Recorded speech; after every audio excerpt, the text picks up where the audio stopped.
Hello friends, welcome to my YouTube channel DGS. आज हम पढ़ने वाले हैं JK BOSE class 12th political science के एमसीक्यूज़ और ये है सीरीज़ नंबर 2। तो चलिए शुरू करते हैं। शुरू करने से पहले अगर आप चैनल पर नए हैं सब्सक्राइब कीजिए। काफ़ी सारे वीडियोस जो हैं आपके लिए आएंगे, पॉलिटिकल साइंस, इकोनॉमिक्स, उसके बाद एजुकेशन, इंग्लिश 11th-12th दोनों के लिए। ठीक है, तो चलिए शुरू करते हैं। पहला क्वेश्चन है 73rd और 74th कॉन्स्टिट्यूशनल अमेंडमेंट्स जो हैं किसके साथ रिलेट करते हैं। ये देखिए, दोनों जो हैं अमेंडमेंट्स हैं इकट्ठे दिए हैं, तो ये डील करते हैं लोकल सेल्फ गवर्नमेंट के साथ। एक साइड पंचायती राज, दूसरी साइड म्यूनिसपैलिटीज़। आगे है क्वेश्चन नंबर 2। आपको बताना है इसमें से सुप्रा नेशनल ऑर्गेनाइजेशन कौन सी है। तो सुप्रा नेशनल है यूरोपियन यूनियन। आगे क्वेश्चन नंबर 3। आपको बताना है कि जो नेशनल ह्यूमन राइट कमीशन है इंडिया का, ये किसके साथ प्राइमरीली कंसर्न करती है। तो ये कंसर्न करती है प्रोटेक्ट करना और प्रमोट करना ह्यूमन राइट्स को। आगे क्वेश्चन नंबर 4। आपको बताना है इसमें से परमानेंट ऑर्गन कौन सा है यूएन का, यानी कि यूनाइटेड नेशंस का। तो वो है यूएन सिक्योरिटी काउंसिल, यानी कि काउंसिल जो है इसमें 5 परमानेंट मेंबर है। आगे क्वेश्चन नंबर 5।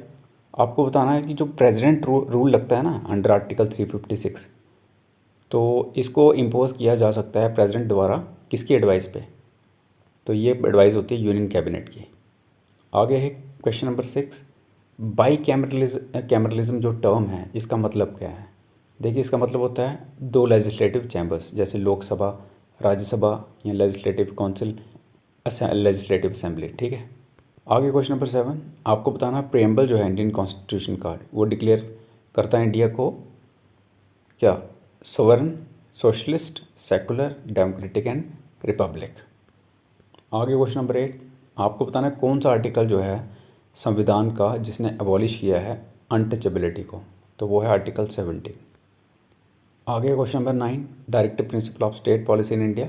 तो ये जो स्टेट पॉलिसी है डायरेक्टिव प्रिंसिपल्स की, तो ये तो नॉन जस्टिसेबल है। ठीक है, और ये लिस्टेड हैं किस में, पार्ट 4 में। आगे क्वेश्चन नंबर 10। आपको बताना है इंडिया मेंबर है किस रीजनल ग्रुपिंग का जिसका फोकस है साउथ एशियन कोऑपरेशन पे। तो इंडिया है सार्क का मेंबर। आगे क्वेश्चन नंबर 11। आपको बताना किस कमीशन ने रिकमेंड किया पंचायती राज सिस्टम इंडिया में। तो वो है बलवंत राय मेहता कमेटी। आगे क्वेश्चन नंबर 12। आपको बताना है कौन सी स्टेटमेंट जो है रूल ऑफ लॉ के लिए ट्रू है। तो इसका मतलब ये है कि लॉ जो है वो अप्लाई कर होता है सभी के ऊपर इक्वली, ये नहीं कि डिस्क्रिमिनेट करेगा, अप्लाई करेगा इक्वली सभी के ऊपर। आगे क्वेश्चन नंबर 13। आपको बताना कौन सा कॉन्स्टिट्यूशनल अमेंडमेंट जिसने वोटिंग एज को कम कर दिया 21 से 18। तो वो था 61st अमेंडमेंट। आगे क्वेश्चन नंबर 14।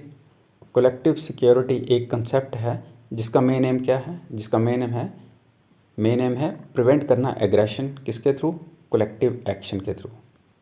आगे क्वेश्चन नंबर 15। प्लूरलिज्म एक टर्म है पॉलिटिक्स में, तो क्या मतलब है इसका। इसका मतलब है कोएग्जिस्टेंस और एक्सेप्टेंस मल्टीपल ग्रुप्स का और आइडेंटिटीज़ का। जैसे अलग अलग कल्चर है, अलग अलग कम्युनिटीज़ हैं, तो ये एग्जिस्टेंस होने देना, इनका मतलब कि इनको डिनाइल नहीं करना या फिर इनके अगेंस्ट नहीं जाना। ठीक है, कि ये एग्जिस्ट ना करे। तो मतलब कहने का कि यही होता है प्लूरलिज्म का मतलब, कोएग्जिस्टेंस और एक्सेप्टेंस किसका, मल्टीपल ग्रुप्स का और आइडेंटिटीज़ का। आगे क्वेश्चन नंबर 16। आपको बताना है बेस्ट कौन डिफ़ाइन करता है नेशनलिज्म को।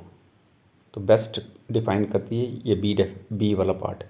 इसका फोकस है, एम्फेसिस है किसके ऊपर, इंटरेस्ट मेरे नेशन के साथ, यानी कि मैं अगर किसी नेशन का पार्ट हूँ तो नेशनलिज्म मेरे नेशन के साथ है और मेरी नेशनल आइडेंटिटी के साथ।